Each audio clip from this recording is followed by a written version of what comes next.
Dan ini hanya seletak apa? 50 meter, 100 meter. Iya, 100 meter sampai sungai sana. Hati-hati teman-teman, ada polisland Mbak Titi ya. Iya. Nah ini coba kita pelan-pelan memasuki area yang cukup magis dan cukup sakral ini Mbak Titi. Iya. Warnanya serba putih Mbak Titi.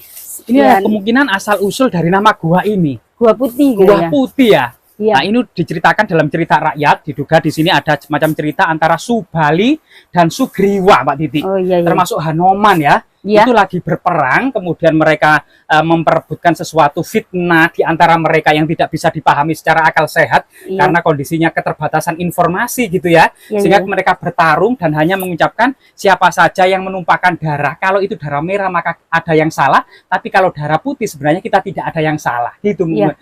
Mbak Titi, nanti ada di atas sana mungkin ya, ada Iya, semacam cerita-cerita yang diabadikan Mbak Titi Iya, ya. iya, iya. Nah, rahayu. Nah, ini Pak ada pertumpahan banyak Mbak Titi. Iya. Artinya situs ini masih digunakan sebagai situs religi oleh masyarakat ya Mbak Titi ya. Iya, iya. Nah, kondisinya sangat gimana auranya Mbak Titi? Loh, ada rumah Mbak Titi. Iya. Rumah apa Mbak Titi? Rumah tawon. Oh, rumah tawon das teman-teman. Ah iya Mbak Titi. Rahayu.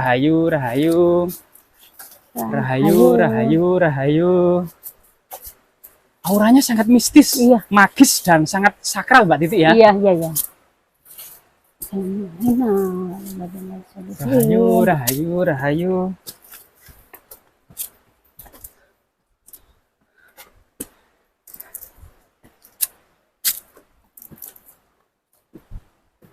Monggo Mbak Titi duluan mungkin bisa uluk salam atau sowan kepada para penghuni gua ini Mbak Titi untuk memasuki area magis dan paling sakral Mbak Titi. Iya. Nuwun sewu, Pak. Sampun apa? Sampun. Oh, nggih. Mbak Titi mungkin sowan ke mbaknya. Nggih. Mbak Rawi. Mbak Rawi. Kita tutur masyarakat. Monggo. Lepas lagi.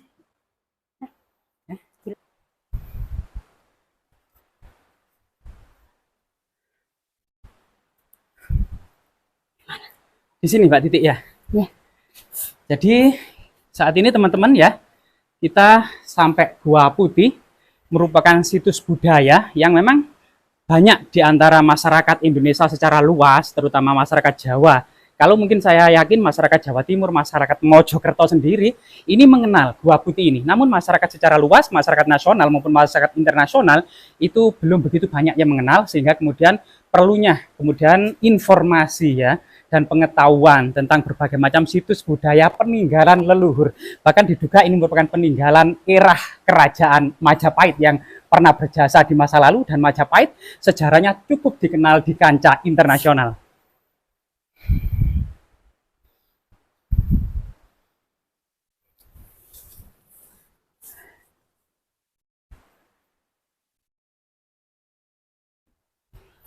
Ya, Mbak Titi mungkin mulai bisa melakukan semacam menyapa ke Mbah Rawe yang dipercaya penghuni dari gua yang cukup magis dan sakral ini. Masyarakat mengenalnya sebagai Gua Putih, Mbak.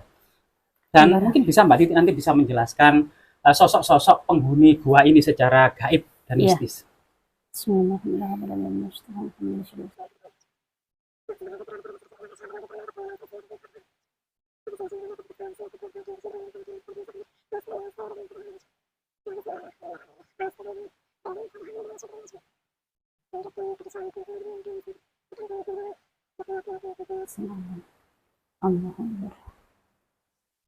Allah. Bismillahirrahmanirrahim. Assalamualaikum.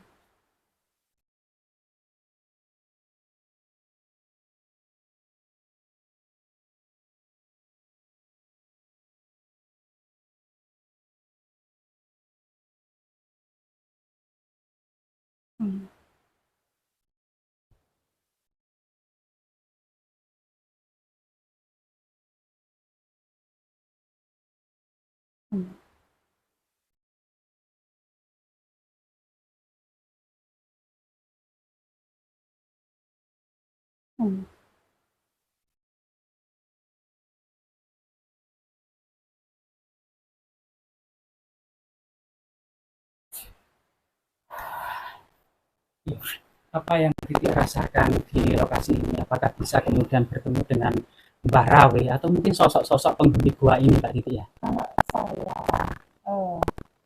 lawan tadi pertama ada sosok-sosok kakek tapi baju putih, ini pakai kayak sarung tapi ada kotak-kotak gitu loh, hitam putih hitam putih hitam putih. Oh, kayak sarungnya Hanoman gitu ya? Nah iya pakai itu. Iya, iya betul. Sama sosok tinggi besar tapi berbulu, matanya sorotannya tajam itu. Sama perempuan bermuka jelek, rambut panjang sebelah sana.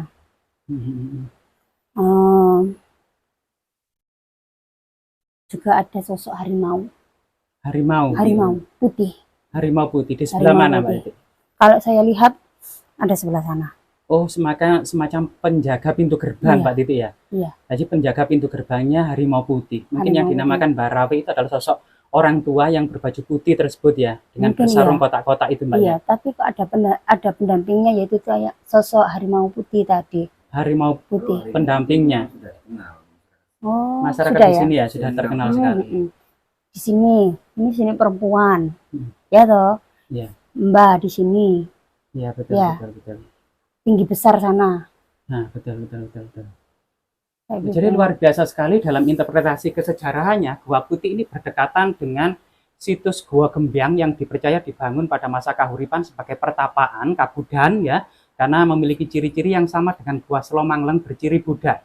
Ini diduga kemudian Gua Gembyang ini kemudian terus dilestarikan pada masa Kahuripan, Kadiri, Singosari sampai Majapahit akhir ya, sehingga kemudian Gua Gembyang ini memiliki makna religi yang cukup panjang, termasuk kemudian bagaimana ekstensi dari situs-situs religi yang ada di lereng Gunung Penanggungan.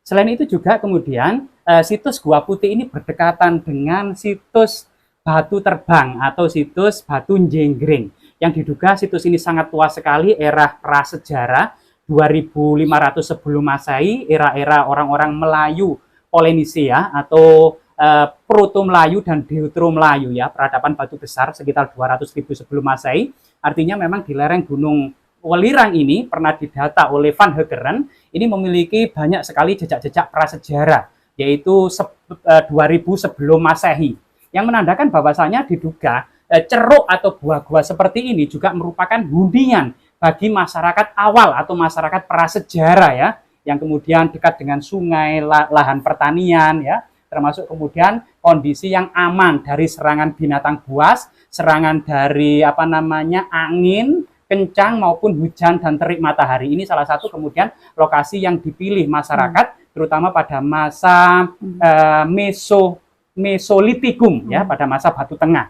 Ini sesuatu yang sangat luar biasa sekali, artinya memang banyak sekali kemudian kehidupan masyarakat prasejarah di lereng Gunung Welirang ini yang sangat tua sekali, yang bagaimana didata oleh Van Heckeren, sehingga kemudian potensi lereng Gunung Welirang ini memiliki potensi kesuburan tanahnya yang sangat luar biasa sekali, sehingga kemudian ribuan tahun lamanya peradaban agraris di lereng Gunung Welirang ini juga kemudian menjadi perhatian termasuk raja-raja kuno pada masa selanjutnya. Ini sesuatu yang patut kita banggakan, patut kita lestarikan, dan kita ambil pola-pola kesejarahnya. Semoga bermanfaat.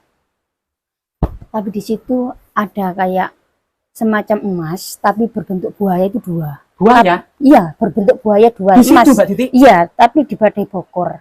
Kalau emas di sini, nih, itu ada peti. Peti emas di sini, Mbak Iya, Titi, kalau di sebelah sini yang ditutup oleh aura gaib. Iya, nggak Termasuk bisa kelihatan. Itu juga emas di situ yang dijaga oleh 2 ekor buaya.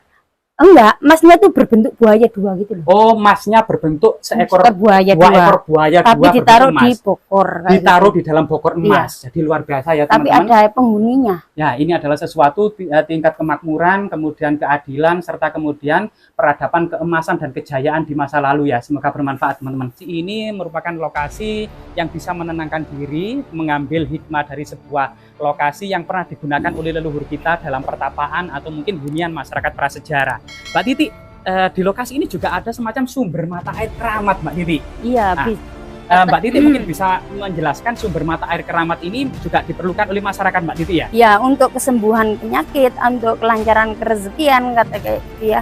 Ya, Bisa mungkin dipakai dapat seperti itu. ini sudah dibuatkan semacam jedingan beton gitu ya oleh masyarakat. Iya, Ada, Mbak Titi, apa ada ini airnya bening banget bening tuh. sekali ya, Mbak Titi. Iya. Ada katanya, Mbak Titi. Ada katanya ya. Nah ini Jadi teman-teman, bisa ini ada buat pondasnya Mbak Titi. iya. Nah, ini ada airnya ya? Iya ada itu loh. Dalam. Nah ini. Airnya Jadi di ini dalam. ada, iya, iya. Senter kasihnya. Yang senter-senternya mungkin teman-teman ya butuh penerangan. Biar tahu ya. Airnya jernih sekali. Nah, airnya sangat jernih sekali dan biar kemudian masyarakat secara luas tahu pengetahuan ini ya. Pengetahuan yang sangat luar biasa sekali ini senternya kecantol. Nah ini. Jadi teman-teman, nah di sini ada semacam sumber mata air keramat Mbak Titi ya. Iya. Kalau Mbak Titi bisa melihat sumber mata air keramat ini sebenarnya fungsinya untuk apa Mbak Titi? Secara magis mungkin Mbak Titi ya. Ini untuk ada yang untuk kesembuhan penyakit, ada juga untuk buat apa untuk usaha biar laris juga atau kayak Panoman juga kayak gitu. Manfaatnya banyak sih.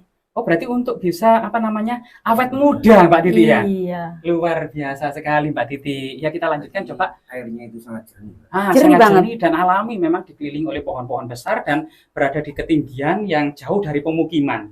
Sehingga dimungkinkan air ini juga sangat jernih, sangat bersih dan dipercaya masyarakat memang sebagai penolak bala, penyembuhan gitu ya. Iya. Termasuk kemudian melancarkan usaha jika dipercikan di area usaha Mbak Titi ya. Iya. Nah, ya, coba Kayak itu ya, kayak air Jolotundo itu ya. Iya, semacam hampir sama. hampir sama dengan air Jolo. Karena memang berdekatan dengan situs Jolotundo ini. Ini masih di Kecamatan Trawas. Jolotundo juga masih di Kecamatan Trawas, teman-teman, dan sangat dekat sekali.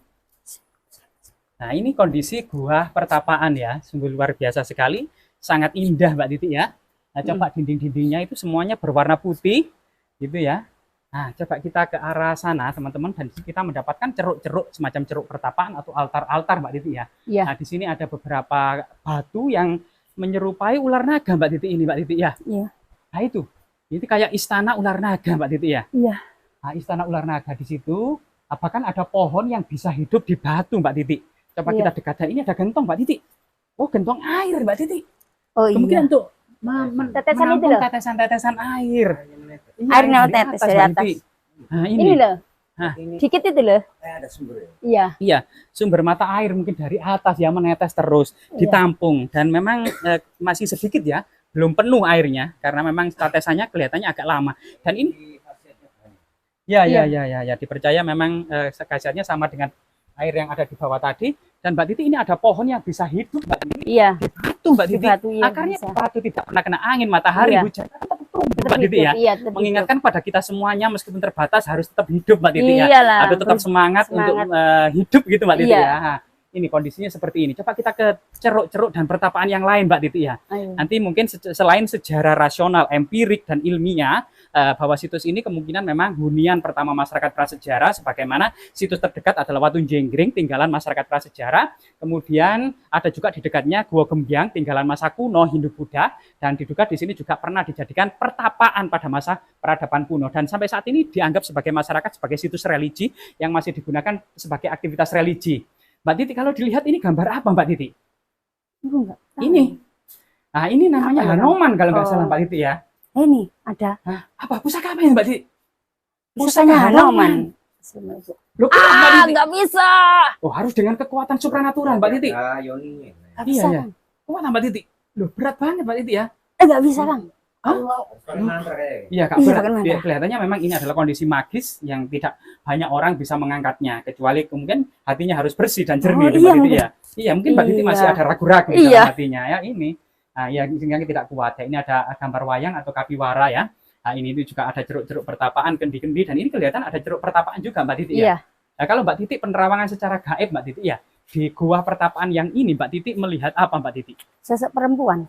Sosok perempuan, cantik Iya. Mbak Titi ya? Enggak. Oh, Enggak cantik. enggak cantik ya, mungkin Enggak. lambang kesederhanaan Iya. atau mungkin tapi Tapi rambutnya panjang. rambutnya panjang Mbak Titi. Iya. Kalau di lokasi ini Mbak Titi melihat apa? Yang di sini. Mm-mm.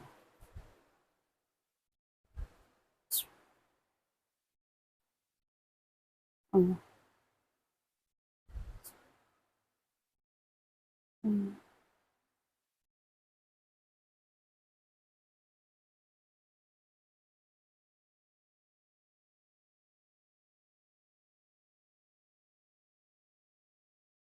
Kalau di sini anak kecil-kecil, tapi hitam. Oh, banyak anak kecil-kecil yang Tapi berwarna hitam. Warna hitam tapi Oh, pendek-pendek warna hitam. menyeramkan apa Menyeramkan, bersahabat? menyeramkan, iya. Menyeramkan, Mbak. Iya. Waduh, bulu kutub kita berdiri semua kalau Iya, menyeramkan ya. menyeramkan. Jadi ini merupakan situs. Semuanya hitam, matanya tok putih. Mbak Titi, kebanyakan masyarakat luas yang datang ke sini ini rata-rata hajatan atau keinginan atau harapannya itu apa saja, Mbak Titi? Sepengetahuan Mbak Titi.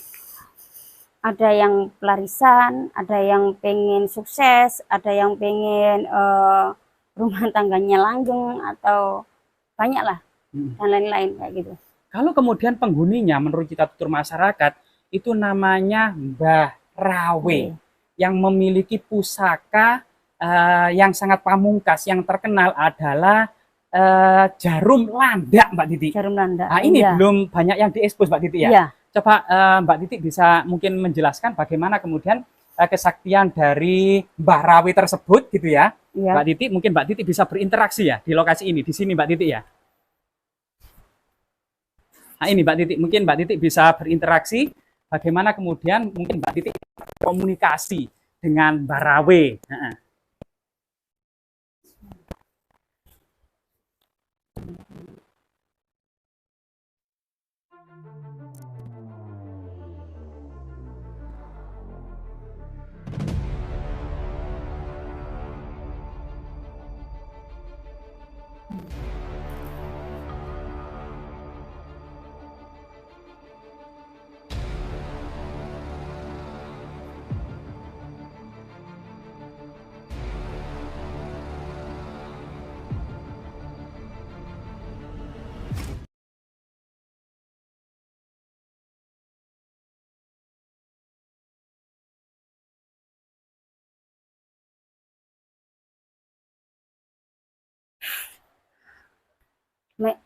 Intinya Mbak Rawe ini.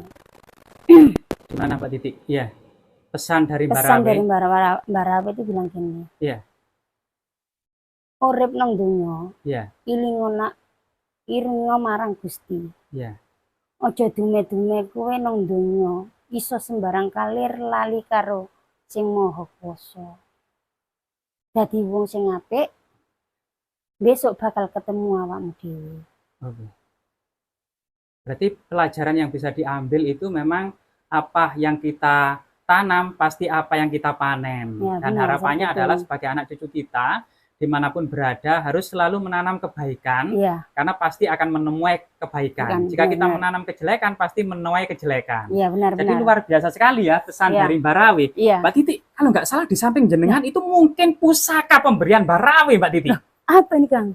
Duri landak, Mbak Titi. Iya. Ini ya yang dipercaya sebagai pusaka atau mustika yang dimiliki oleh Mbak Rawe. Betul lah Mbak Titi, betul lah Mbak. Ini adalah duri landak ya. Iya, jadi luar biasa Mbak Titi. Mungkin itu adalah sebagai salam dari Mbak Rawe yang diberikan kepada Mbak Titi ya. Mungkin Mbak Titi bisa simpan ini. Iya. Dari pemberian Mbak Rawe. Jadi luar biasa sekali ya. Jadi kita tidak bisa dipungkiri bahwasanya masyarakat kita dengan kerendahan hati kita dan kelapangan dada kita banyak hal-hal dan cerita-cerita yang sangat sederhana di tengah masyarakat kita, bahkan cerita-cerita mistis yang kita patut ambil kebijaksanaan darinya. Tidak hanya kemudian mempertahankan diri pada masa rasional, empirik, ilmiah, tetapi inilah sebuah khazanah budaya masyarakat Jawa yang ada di tengah-tengah kita. Semoga bermanfaat.